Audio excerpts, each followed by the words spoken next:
dare to dream big. At Sun, we make it reality.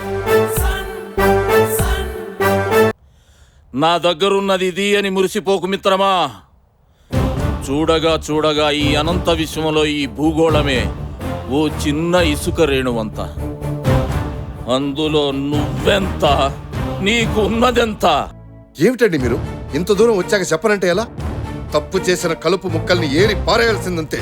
కలుపు మొక్కలు లంచం తీసుకోవడం నేరం అయితే లంచం ఇవ్వటం కూడా నేరమే. అలా అయితే ఈ సమాజంలో ప్రతి ఒక్కడు అవినీతితో ముడిపడి ఉన్నాడు కాదంటారా? మరి అలాంటి వాళ్ళని కలుపు మొక్కలుగా భావించి పీకడం మొదలు పెడితే అసలు ఈ సమాజంలో మనిషి అనేవాడే మిగలడండి. మీరు అవగాహన లేకుండా మాట్లాడుతున్నారు. నేను అనుభవంతో చెప్తున్నాను. ఒక్కడు కూడా మారడండి. నాకు నమ్మకం ఉంది. ఫైన్ ఫైన్ 1 అవర్ టైం ఇస్తున్నాను. నా ఫోన్ లైన్స్ అన్నీ ఓపెన్ చేసి పెడతాను. ఈ ప్రోగ్రాం చూసి ఒక్కడైనా సరే ఫోన్ చేసి నేను మారాను అని ఒప్పుకొని తను చేసిన అవినీతి పనులన్నీ డిక్లేర్ చేస్తే మీరు గెలిచినట్టు నేను ఒప్పుకుంటాను. కానీ ఈ గంటలో ఒక్కడు కూడా ఫోన్ చేయకపోతే మీ దగ్గర ఉన్న ఎవిడెన్స్ అంతా మా స్టూడియోకి హ్యాండ్ ఓవర్ చేయండి. నేను టెలికాస్ట్ చేస్తాను. I will do the right thing. Okay fine. Open the phone lines, every one of them.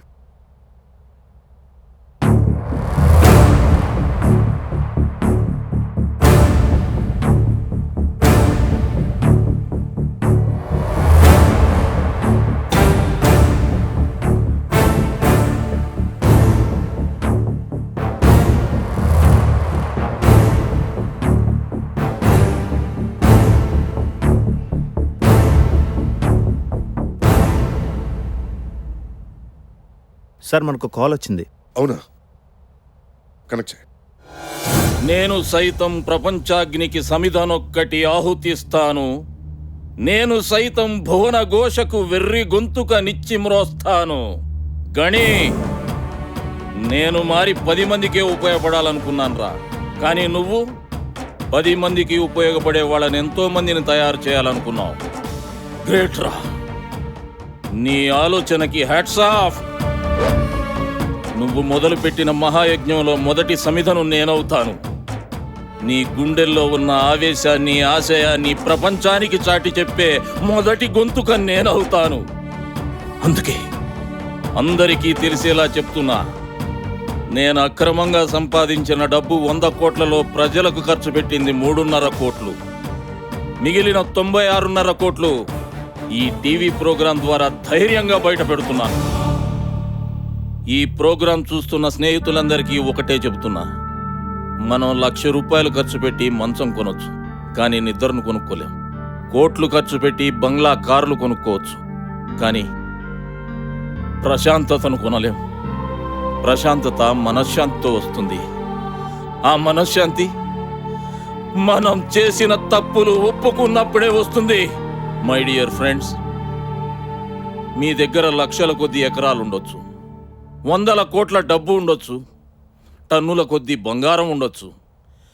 నా దగ్గరున్నది ఇది అని మురిసిపోకు మిత్రమా. చూడగా చూడగా ఈ అనంత విశ్వంలో ఈ భూగోళమే ఓ చిన్న ఇసుక రేణువంత.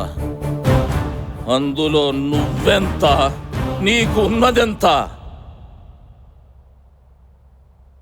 అయ్యా సూర్యప్రకాష్ గారు, ఒక్కడన్నా బయటకు వస్తాడా అని అడిగారు.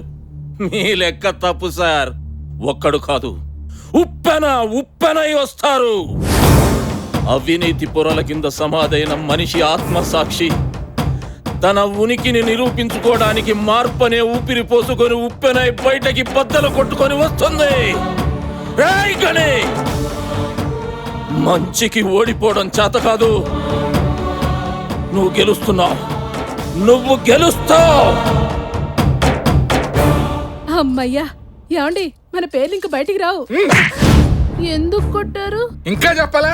అర్థం కాలేదు. బట్టలిప్పి రోడ్డు మీద నిలబెట్టాడు. నీకు మనస్సాక్షి ఉందా? నీ ఒంటి మీద ఉన్న బంగారంతో 100 మంది పిల్లలకు బంగారు భవిష్యత్తు ఇవ్వచ్చు.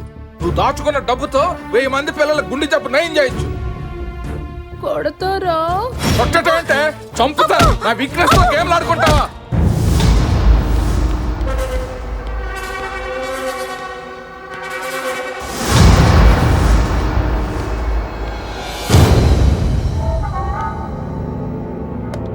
వాట్? సార్ చాలా ఏరియాస్ నుంచి కాల్స్ వస్తున్నాయి. Connect immediately. సార్ ఎంతమందో నిస్సహాయాలు జలగలా పీడించాను సార్. నేను చేసిన తప్పులు, నా పాపాలు, అందుకేనేమో అంతుపట్టిన జబ్బుతో నా భార్య జీవోత్సవంలా పడదు సార్. సార్ నేను అక్రమంగా సంపాదించింది 60 లక్షలు సార్. నా తప్పు ఒప్పుకుంటా సార్, నా తప్పు ఒప్పుకుంటా సార్. నేను ఇరిగేషన్ డిపార్ట్మెంట్ సీని మాట్లాడుతున్నాను. ఇప్పటిదాకా నేను అక్రమంగా సంపాదించింది 2 కోట్లు, 3 కోట్లు సార్. హలో, నేను శ్రీకాకుళం జిల్లా పాతపట్నం నుంచి మాట్లాడుతున్నానండి. నేను పెన్షన్ ఆఫీస్ హెడ్ గుమస్తాను సార్. నేను అక్రమంగా సంపాదించింది 25 లక్షలు. పిఏ అర్జెంటుగా ప్రెస్ మీట్ ఏర్పాటు చేయండి. హలో, టీవీ9 వాళ్ళ అండి? నేను విజయవాడ నుంచి కళ్యాణిని మాట్లాడుతున్నాను. మా ఆయన ఎక్సైజ్ డిపార్ట్మెంట్ లో పని చేస్తున్నాడు. అందరి పొట్లు కొట్టి ఇంట్లో 35 లక్షలు దాచిపెట్టాడు. ఆయన ఎలాగూ ఇవ్వడని నేనే మీకు ఫోన్ చేసి చెప్తున్నాను. Hello TV9. Hello TV9. Hello, నేను అపోజిషన్ లీడర్ నారాయణ రెడ్డి మాట్లాడుతున్నాను. Connect everything. Hello, government hospital company మాట్లాడుతున్నాను. హలో, నేను కొప్పల్ నుంచి మాట్లాడుతున్నానండి.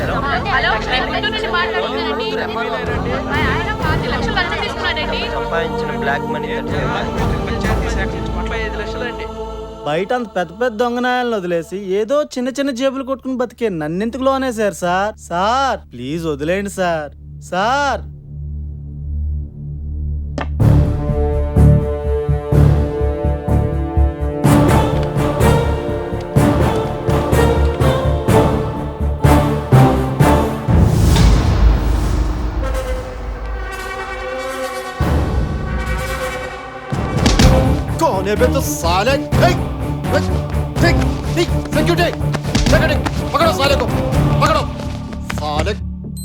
సార్ సీఎం గారు లైవ్ లో ఉన్నారు. సీఎం గారు లైవ్ లో ఉన్నారట.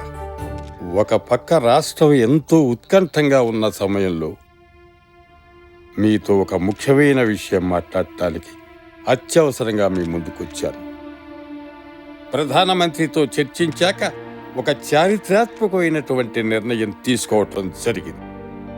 ఒక ఛానల్ వారు నిర్వహిస్తున్న కార్యక్రమంలో కొందరు తమ అక్రమ సంపాదనను బయటపెట్టారు. మరెందరో తమ అక్రమ సంపాదనను బయటపెట్టడానికి భయపడుతున్నారు. ఒక నక్సలైట్ తను చేసిన తప్పులు తెలుసుకుని ప్రభుత్వానికి లొంగిపోతే అతనికి పునరావాసం కల్పిస్తున్నాం. అలాగే ఈరోజు ఈ ఛానల్ ద్వారా తమ అక్రమ సంపాదనలు బయటపెడుతున్న వాళ్ళందరి మీద కేసులు ఉండవని ఒక నిర్ణయం తీసుకున్నాం. ఈ దేశం ముందుకు పోతోంది అని ఉపన్యాసాల్లో ఎన్నోసార్లు వాడాం. కానీ ఈరోజు అనిపించింది ఈ దేశం ముందుకు వెళ్ళటానికి మొదటి అడుగు వేసింది అని. దీనికి కారణమైన మన గణపతిని, టీవీ9 ఛానల్ వారిని నేను మనసారా అభినందిస్తున్నాను. ఇప్పుడు నా ఆస్తి వివరాలన్నీ మీ అందరికీ తెలియజేస్తున్నాను.